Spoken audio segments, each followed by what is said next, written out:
지난주에는 종말의 현상에 대해서 말씀드렸습니다. 오늘은 종말 시대의 사람들에 대해서 말씀드립니다. 오늘 저와 여러분들이 마지막 시대를 살고 있으니까 2000년 전에 예수님께서 우리들에 관하여 말씀한 거죠. 그러면 오늘 마지막 시대의 사람들의 모습을 사도 바울이 예언한 구절이 있는데 디모데후서 3장 1절입니다. 뇌가 이것을 알라. 말세에 종말 시대죠. 고통하는 때가 이를 것이니.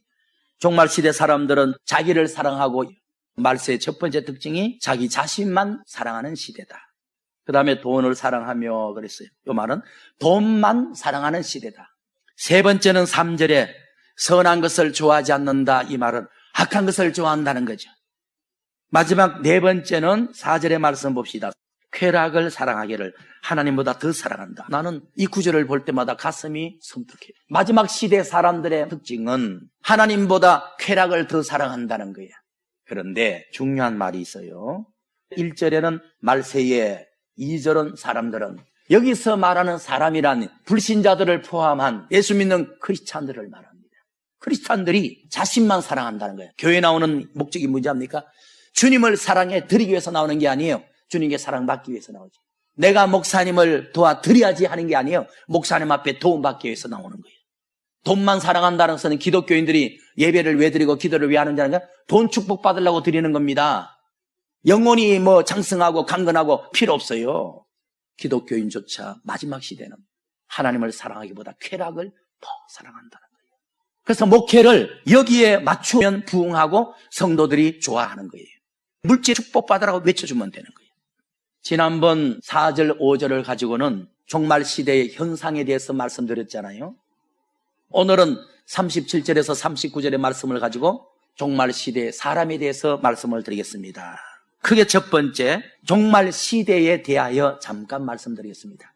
마태복음 24장 37절 말씀 보겠습니다. 노아의 때와 같이 인자가 재림하는 때에도 그러하리라. 그게 첫 번째, 종말 시대의 특징이 몇 가지가 되는데, 첫 번째가 인자의 때라고 말씀했어. 다시 말하면 인자가 다시 오는 때라고 말씀했어. 종말이란 말이 세상 사람들은 세상의 마지막 그런 의미로만 알잖아요. 우리 예수 믿는 그리스도인들은 그것뿐 아니라 주님이 다시 오시는 때, 주님이 재림하시는 시기, 이렇게 보면 됩니다. 그리고 3절 말씀 봅시다.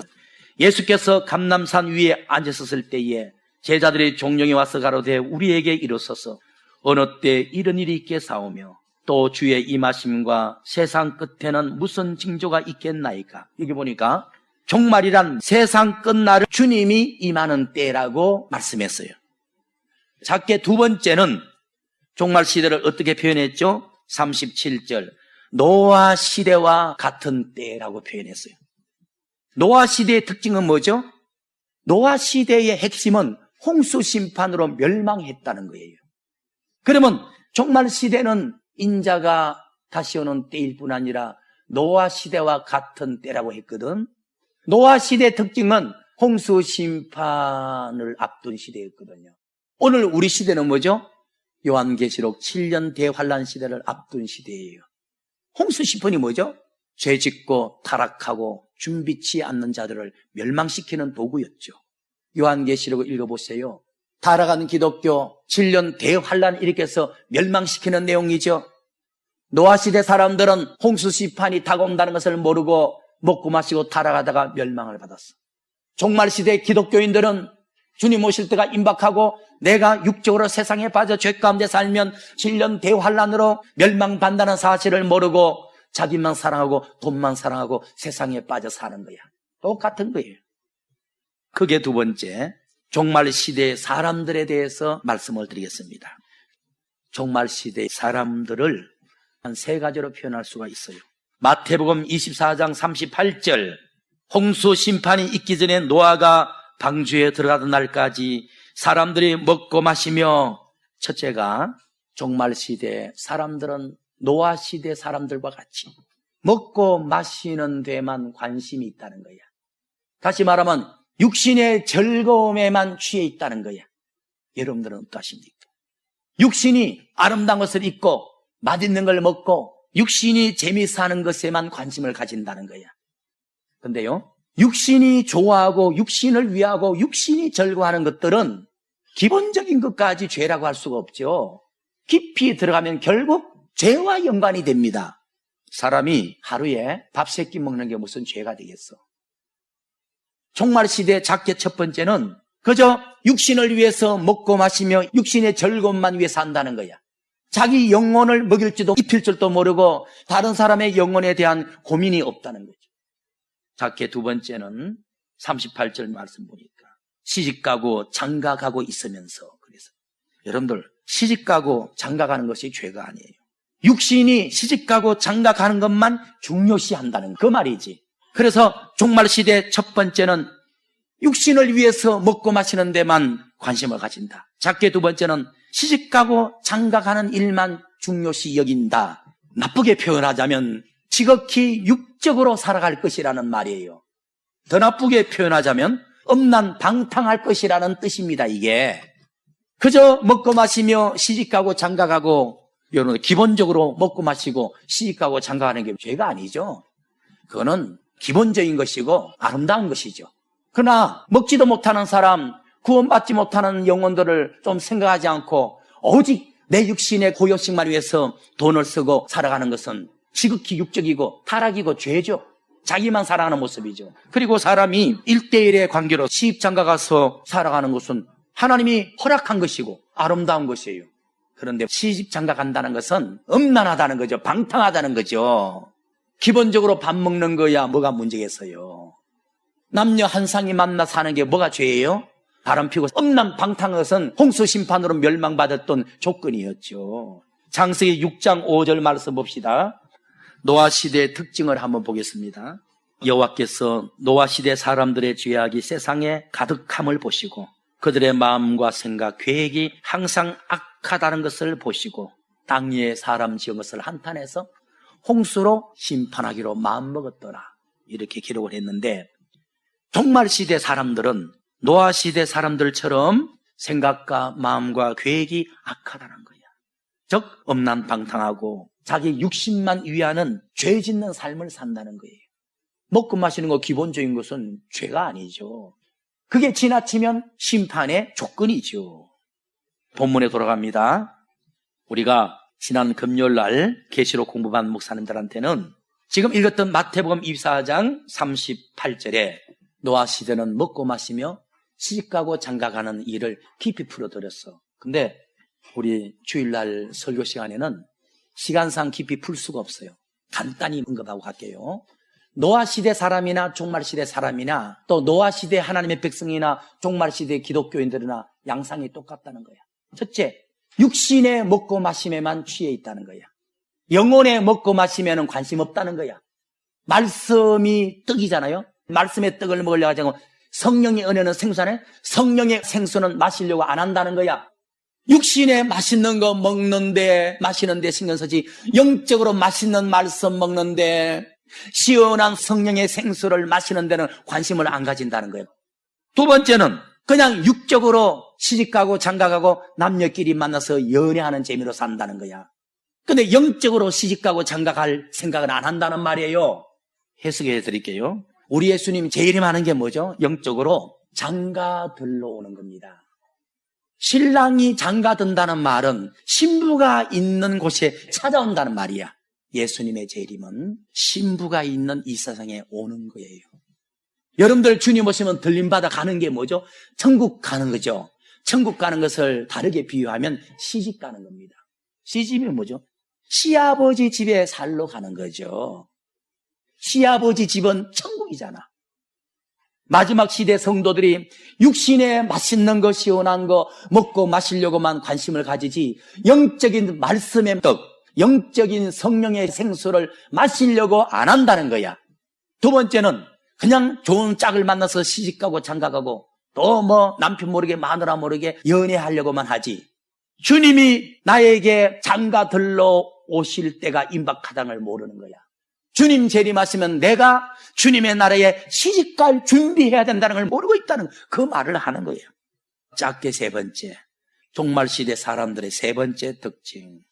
마태복음 24장 39절, 홍수가 나기 전에, 다시 말하면 7년 대환란이 시작되기 전에 홍수가 나서 저희를 다 멸망시킬 때까지 깨닫지 못했으니 인자가 재림하는 종말시대 기독교인도 그러하리라. 노아가 하나님이 홍수 심판으로 멸망시킨다고 방주 만들어 구원받자고 그렇게 외쳤으나 육신에 먹고 마시느라고, 육적인 시집가고 장가가느라고 준비 안 하다가 노아 가정 외에는 다 물귀신이 되고 말았어. 노아 시대와 같이 인자가 재림하는 종말 시대도 기독교인이 똑같으리라. 육적인 좋은 떡을 먹고 육적인 좋은 음료수를 마시는 데만 관심이 있지, 영적으로 좋은 말씀을 먹으려고, 영적으로 시원한 성령의 은혜를 받으려고 안 한다는 거야. 육신의 신랑감을 찾고 어찌든지 한 번 더 바람 피우려고 노력하면서도 주님 재림하시는 날이 주님이 신랑으로 나에게 장가 들러 온다는 걸 모른다는 거야. 주님 오시면 내가 천국으로 들림 받아가는 것이 시아버지 나라에 시집 간다는 사실을 모르고 준비를 안 한다는 거지. 세 번째로 마지막 시대 사람들의 특징은 노아 시대와 같이 깨닫지 못한다 그랬어요. 깨닫지 못한다. 노아 시대 사람들이 육적으로 먹고 마시면서도 영적으로는 먹고 마시려고 하지 않는 거. 육적으로는 좋은 신랑을 맞이하기 위해서 옷맵새와 얼굴 피부는 꾸미면서 신랑 대신 예수님 재림하시면 맞이하기 위해서 신부단장은 안 한다는 거야. 그리고 홍수 심판이 가까이 온다는 것을 깨닫지 못했던 것처럼 마지막 시대 기독교인들은 계시록 시대 7년 대환란이 가까이 온다는 것을 깨닫지 못한다는 거예요. 여러분들을 지난 한 주간 동안 노아 시대 홍수 심판이 있었듯이 7년 대환란 시대가 내 눈앞에 가까이 온다는 것을 깨닫고 사셨어요? 깨닫는 것이 복입니다. 여러분들이 건강하고 미모의 얼굴을 가지고 동산 부동산이 많은 것이 부자입니까? 깨닫는 것이 복이고 깨닫는 것이 지혜고 깨닫는 것이 믿음입니다. 그런데 이 깨달음은 말이죠, 사람의 지혜로 세상의 지식으로 되는 게 아니에요. 하나님께 지혜를 받아야 돼요. 그래서 마지막 시대 하나님 앞에 기도할 첫 번째 제목이 아버지 하늘의 지혜를 주옵소서. 이걸 신령한 지혜라 그럽니다. 아버지 나에게 신령한 지혜를 주셨어. 내 모습을 보게 하시고 시대를 보게 하시고 주님의 뜻을 보게 하옵소서. 첫 번째가 신령한 지혜를 달라고 해야 됩니다. 골로새서 1장 9절을 봅시다. 우리 주님 재림하시는 것은 신부들이 있는 이 세상에 장가들러 오는 겁니다. 주님 오시면 들림받아 천국에 간다는 개념은 신부단장한 성도 여러분들이 시집살이 하러 가러 시부모님 댁이라는 천국에 간다는 겁니다. 그래서 주님 재림하는 날은 시집장가 가는 날입니다. 골로새서 1장 9절, 이로써 우리도 듣던 날부터 너희를 위해서 기도하기를 거치지 않고 구하노니, 사도 바울은 교인들을 위해서 기도할 때마다 첫 번째가 하나님 신령한 지혜를 주십시오. 신령한 지혜를 주셔서 자신의 모습을 보게 하옵소서. 육신의 맛있는 걸 먹고 마시면서 영적인 맛있는 말씀과 시원한 은혜 받는 데는 관심이 없는 모습을 보게 하소서. 육신의 남편감을 잘 만나기 위해서 꾸미고 준비하면서 영적인 신랑을 만나기 위해서 준비하지 않는 자신의 모습을 보게 하옵소서. 노아 시대가 홍수 심판으로 멸망했듯이 내가 이 모습으로 살다가는 7년 대환란 심판으로 멸망받는다는 것을 보게 하옵소서. 사도 바울은 늘 기도의 첫 번째 제목 그것이에요. 육적인 종은 뭐죠? 첫 번째가 아무개 성도에게 물질의 복을 주옵소서, 경제의 복을 주옵소서, 잘 살게 하옵소서. 그걸 기도하고 그걸 외쳐주면 부흥되는 거지. 주의 종도 성도를 사랑한다면 제일 먼저 하나님 신령한 지혜를 주셔서 자신의 모습을 보게 하옵소서. 육적으로는 아름답고 꾸미는데 영적으로는 엉망진창이라는 것을 보게 하옵소서. 노아 시대에 홍수 심판당했던 사람과 똑같은 모습을 좀 보게 하옵소서. 사도 바울은 성도를 위해서 첫 번째 기도가 신령한 지혜를 줘서 자신의 모습을 보게 하옵소서 늘 기도를 했어요. 에베소서 1장 8절에 이는 그가 모든 지혜와 총명으로 우리에게 넘치게 해주사 그의 뜻을 비밀을 알게 하시고, 여러분들 하나님께 구하여 하나님께 지혜를 얻어야 하나님의 뜻을 보고 내 모습을 보고 성경의 비밀을 볼 수 있습니다. 17절을 보자고요. 우리 주 예수 그리스도의 하나님 곧 영광의 아버지께서 하늘의 지혜와 계시의 정신을 너희에게 주사 너희 눈을 밝혀서 하나님의 뜻을 보게 하시며, 여러분들이 세상 공부 많이 했다고, 세상 경험 많이 했다고, 다른 사람보다 순발력이 좋다고 여러분들의 타락된 육적인 모습이 보이는 게 아니에요. 아무리 인생 경험이 부족하고 공부를 많이 못해도 하나님이 신령한 지혜를 주시면 보이는 거예요. 말씀을 마칩니다. 종말 시대란 노아 시대와 똑같다 그랬어요. 그죠? 육신을 위해서 먹고 마시면서 영혼을 위해서 먹고 마실 생각은 안 하나. 육신의 즐거움에서 시집가고 장가가기만 관심 가지지. 영적으로 주님 재림하시면 장가오는 것이고 내가 천국 가는 것이 시집가는 것임을 깨닫지 못하고 있는 시대라는 거예요. 그러므로 우리들의 기도의 1순위도 하나님 앞에 신령한 지혜를 구하십시다. 신령한 지혜를 얻어 눈을 떠서 자신의 지극히 육적인 모습을 보십시오. 주님 오실 날이 임박하다는 것도 보십시오. 노아시대 사람들이 방주 준비하지 않다가 방주 준비가 우리가 종말 시대로 말하면 신부단장이잖아요. 방주가 잣나무와 역청으로 했죠. 그러면 종말 시대는 신부단장은 뭘 하죠? 은혜와 진리를 하는 거죠. 여러분들 방주를 지었던 잣나무는 뭐죠? 잣나무는 곱고 벌레가 먹지는 않아. 향이 너무 강해가지고 잣나무 밑에는 모기가 없는 거예요. 그래서 잣나무 곧다는 것은 진리를 말하잖아요. 그 다음에 역청이 뭐냐 하면 요즘 말하면 본드거든요. 길바닥에 검은 콜탈이 있죠. 기름 찌꺼기 떡진 거. 그게 중동 지방에는 많대. 바가지 가져다 그걸 가지고 벽에 구멍을 땜질했대. 왜 그러냐 하면 나무로 배를 만드는데 구멍이 숭숭 난 거야. 방수 처리하는 거야. 세상에 더러운 물이 들어오지 못하도록 방수 처리하는 거야. 여러분들 잣나무는 진리의 말씀입니다. 진리의 말씀으로 무장해야 내 신앙이 곧은 거예요. 내 신앙이 벌레 먹지 않고 부패하지 않는 거예요. 그리고 역청은 말이죠. 성령의 은혜를 뜻하는 거예요. 여러분들의 말씀에 서서도 성령 은혜 충만해야 세상의 더러운 물이 내 심령 속에, 신앙 속에, 생각 속에 들어오지 못하도록 방수 처리해 주는 거예요. 아무리 말씀의 잣나무로 배를 잘 지었다 해도 성령 충만한 은혜 생활 안 하면 더러운 물이 들락날락 하는 거예요. 그래서 오늘 종말 시대의 사람에 대해서 말씀드렸는데 종말 시대는 노아 시대와 같고 종말 시대 기독교인들은 노아 시대 사람들과 같고 결론이 뭐죠? 노아 시대는 홍수 심판으로 멸망을 당했어요. 종말 시대는 7년 대환란으로 멸망을 당하는 겁니다. 저와 여러분들 육신에 맛있는 걸 먹고 시원한 걸 마시는 것도 중요하지만은 좋은 말씀의 떡을 먹기에 열심을 해야 돼.